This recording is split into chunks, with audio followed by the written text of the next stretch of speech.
It is truly an honor to be here tonight to tell my stories. I've been asked to talk about the power of taking a risk at Gonzaga University, and I'm going to do that from the perspective of asking two questions. What if, and what next? What if I could find a university that cared more about service than statistics? In 1992, I had finished my PhD program at the University of Missouri, and I had it in my head and my heart to find a university in the Pacific Northwest. I wanted more than a geographical location. I wanted a university that had a perspective about teaching that was more holistic. I found Gonzaga. I loved their concept of educating the whole person, body, mind, and spirit, and their aspiration to graduate well-rounded women and men who will make a difference in their community and the world. I read the mission statement, and I said to myself, if they walk the talk, I'm all in.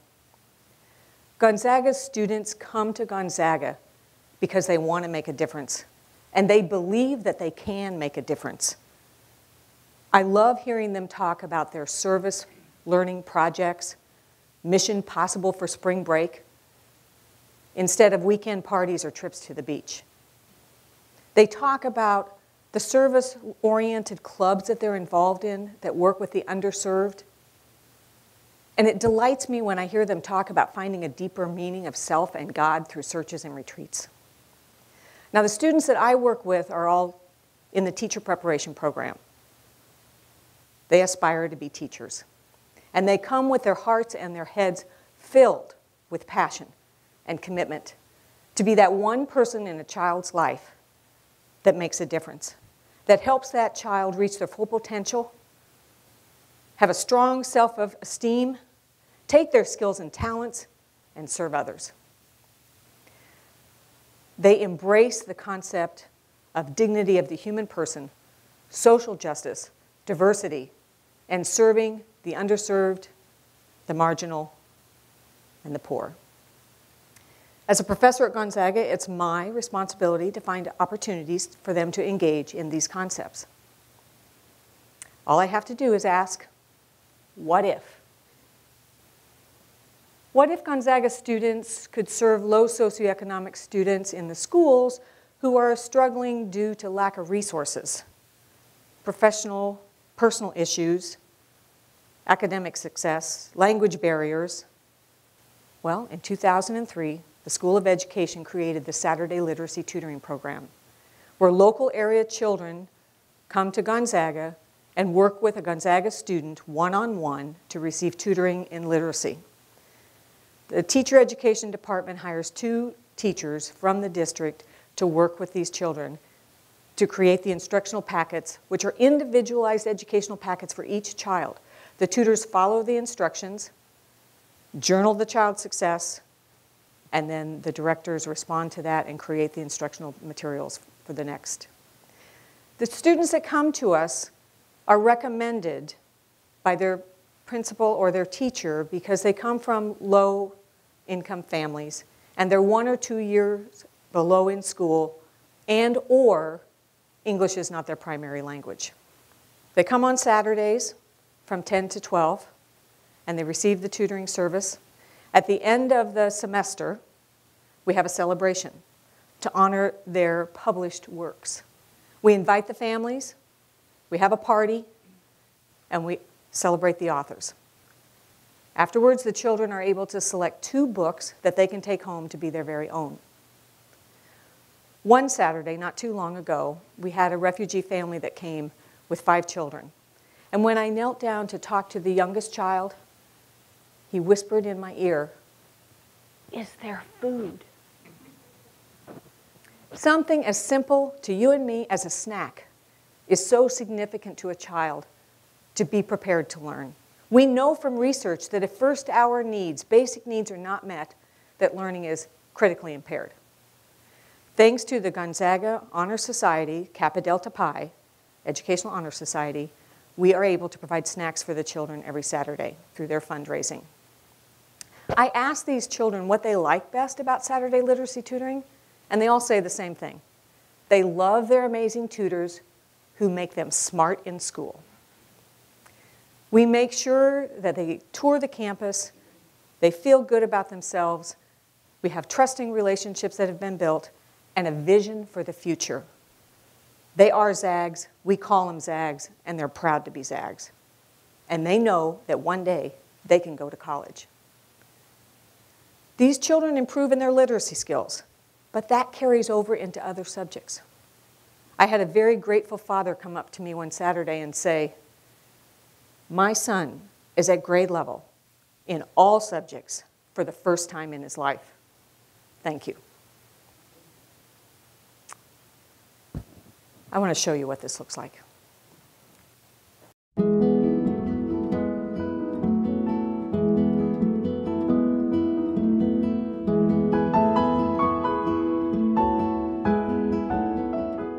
We want to make sure that students are doing more than just reading. We want them to have activities, we want them to be connecting their learning to their self and to others, and we want them to really personalize the reading and apply it. And we engage them in literacy acts where they feel success. Success in reading, success in writing, success in communicating. It's a way to be hands-on without taking on 25 kids and all the management problems, at a time. So it's really a nice one-on-one or small group intervention that they get to work on and really see results each week. This blast is strong enough to pull them all the way out. We try to get children interested in reading. And so by using a book about volcanoes, something that he was already interested in, it compelled him to want to read about it. They were straws. At first, the damage was buzzing. A jellyfish. We believe that the dispositions of a person, a teacher candidate, are as important as their ability to teach content. That they have to have a true sense of honest respect for all. And that's what I want to see. I want to see that spirit. Very good. Can you point them out to me? What we know is that every child that engages in the Saturday Literacy Tutoring program improves. Just to hear that they're actually succeeding in class, it's really nice because I just want every child to have the opportunity to succeed. And these are all very smart children. They just get caught up on little details or have different struggles that maybe can't be identified in a whole classroom of 25. The child's attitude towards school has changed. They like going to school. They like reading. They're self-selecting to read. They're bringing books home from school. And I think it's also really beneficial for the Gonzaga tutors because we're learning about all these different techniques and strategies for teaching children, and this really gives us an opportunity to apply them to real children and see how they work. And many of our students are coming out of after their first theory in reading class, and their next course is the methods course. And I've seen huge changes in the students that we are getting in our methods courses because they're coming in with an understanding. And they've also taught me a lot about myself, a lot of assumptions that I've made in teaching and with the different children. And they've also taught me about how much work I need to put into doing my teaching both one-on-one and to an entire class. 200 miles an hour, that's pretty fast. This program is free to the children, and it's grown from a handful of students over the years to 80 to 90 children each semester. Now, the School of Education, Gonzaga University, embraces intercultural competency. And through this program and partnerships that the Teacher Education Department has created with high needs middle school and elementary schools, as well as agencies in the general area of Spokane to provide academic support, I feel that we are giving our Gonzaga students an opportunity to experience intercultural competency. Gonzaga also embraces global education and global competency, and I wanted to have an opportunity for our teacher education candidates to experience that. So what if they could serve the underserved in another part of the world? In 2008, Charles Lwanga College in Manzi, Zambia, contacted the academic vice president with an opportunity. They had two significant goals that they wanted to achieve, and they asked for our help. They wanted to improve the way that they prepared teachers to teach so that the literacy rate for the children would improve and increase. They knew that was the answer to improving education in their country, because children are the future. The second goal was to become a 4-year degree granting institution. Now, the first goal resonated with me as a teacher educator. So I asked myself, what if I could create a faculty-led study abroad program and take the teacher education candidates to Charles Lwanga College in Manzi, Zambia? I have to tell you that Charles Lwanga College is not exactly in Manzi. That's the closest town that has a post office, and therefore that's their address. But they are quite a bit off the beaten path in the middle of farmland. I corresponded with the Jesuits at the campus, and they were delighted that we were going to come, and they offered to host us. Between the pictures that we received of the campus and the generic Google searches that we did, we had no idea what we were going to encounter. But our hearts and our heads were full of hope and promise, and we started researching the culture, the language. We did fundraisers, book drives to get together materials. We got books and paper and pens and markers and crayons and whiteboards.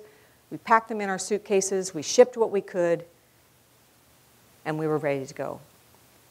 No matter how much we researched, packed our materials, readied for the trip, we were not prepared for what we would experience, the life-transforming experience. We arrived on campus, were escorted to our guest house and the dorms, where we had electricity and water sometimes. That was okay. We were happy to be there. We worked with the instructors at the college to share the resources that we brought.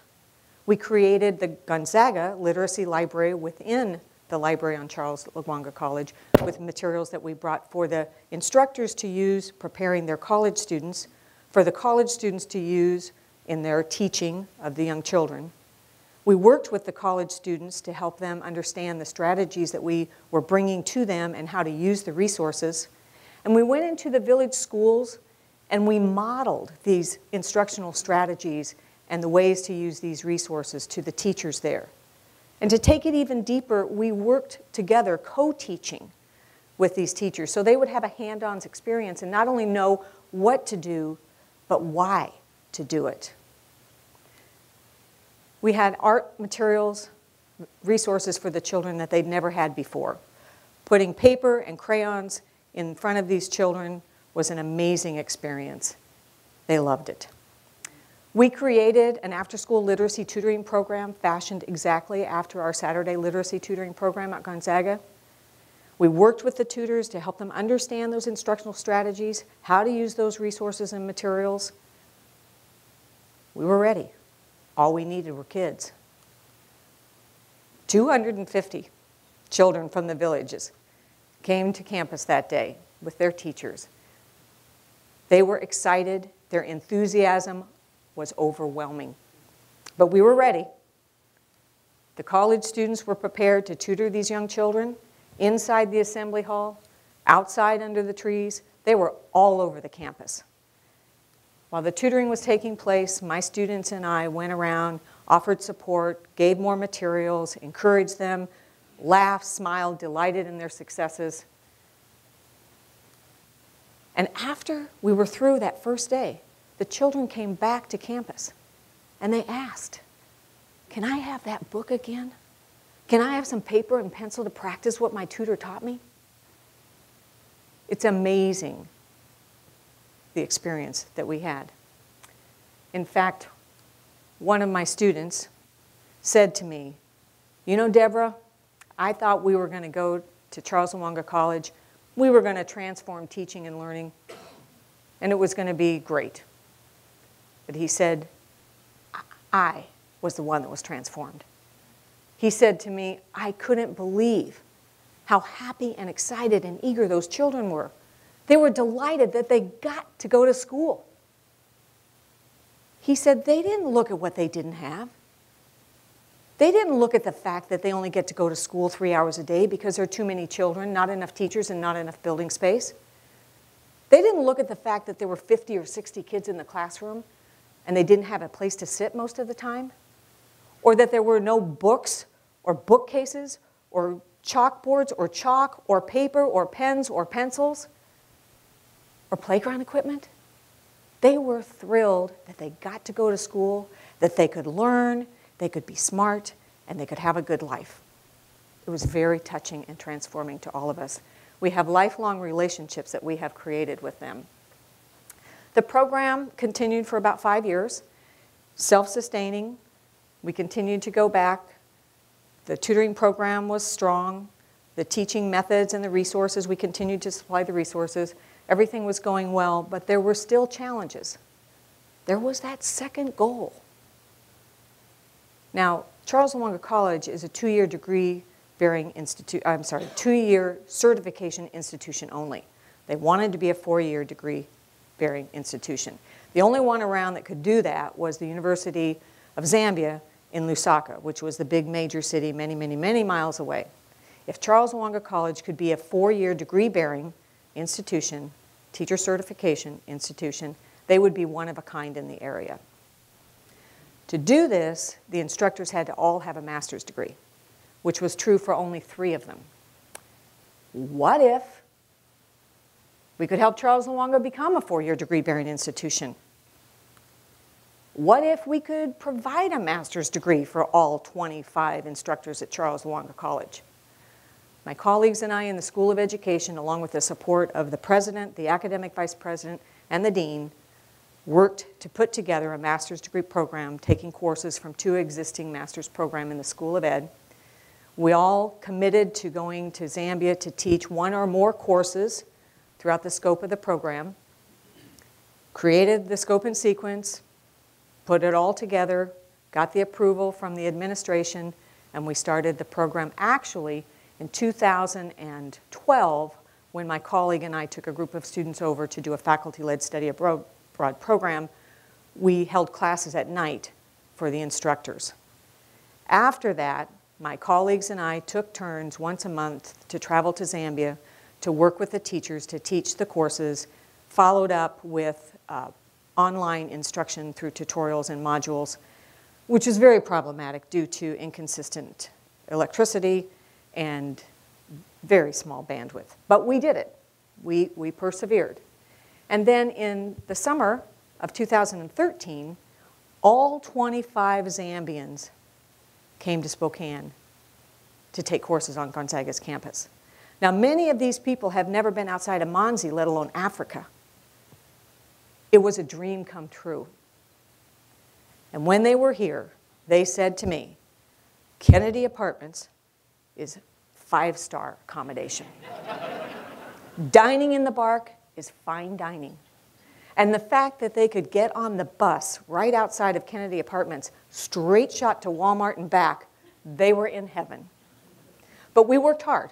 We worked hard the entire time that they were here. I'll show you.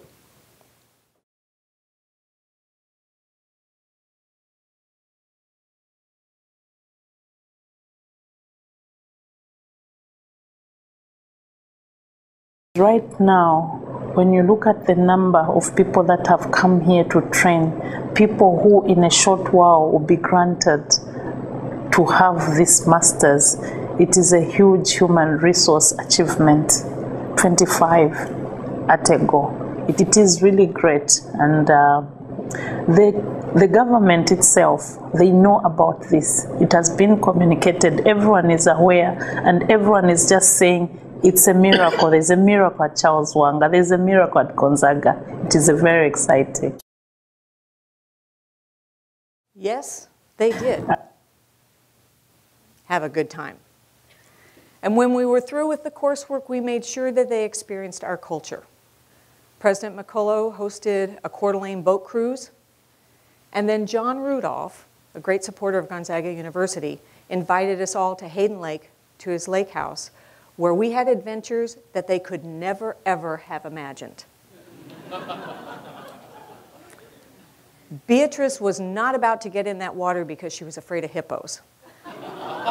Once we convinced her that there were no hippos and strapped her up in that life vest, she took the plunge, and then she didn't want to get out. We had an amazing day with all kinds of water sports and camaraderie, and then to top it off, John Rudolph took us to his country club for dinner and dancing, where they tried desperately to teach me how to dance. We continued to travel to Charles Lwanga throughout the next year, and in December of 2014, amazing thing happened. 25 Zambian master's candidates completed their program and achieved a master's degree from Gonzaga University. The dean of the School of Education was able to hand each one of them their diploma, which was one of the proudest moments in their lives for themselves and for their families. Now, it's a wonderful thing to reach out across the planet to another Catholic institution and help. But what if the School of Education could be the center for Catholic education in the Pacific Northwest? This dream is coming true. Dean Alfonso had this vision, and he has created the Center for Catholic Education in the School of Education, formed an advisory board, created a mission, which is totally dedicated to provide anything necessary for excellence in education in all the Catholic schools. We've started in Spokane, but the idea is the Pacific Northwest. To date, 2 school principals have contacted Gonzaga and asked for assistance with academic and non-academic factors for their schools and their children and their teachers. My colleagues and I have put together professional development, and we're going into those schools to work with those teachers and those children to serve them. People ask me what makes Gonzaga University different than other universities, and I say that's easy. We take a risk and we go beyond. After 24 years at Gonzaga University, I want to tell you 2 things. We walk the talk, and what's next? Thank you for listening to my stories.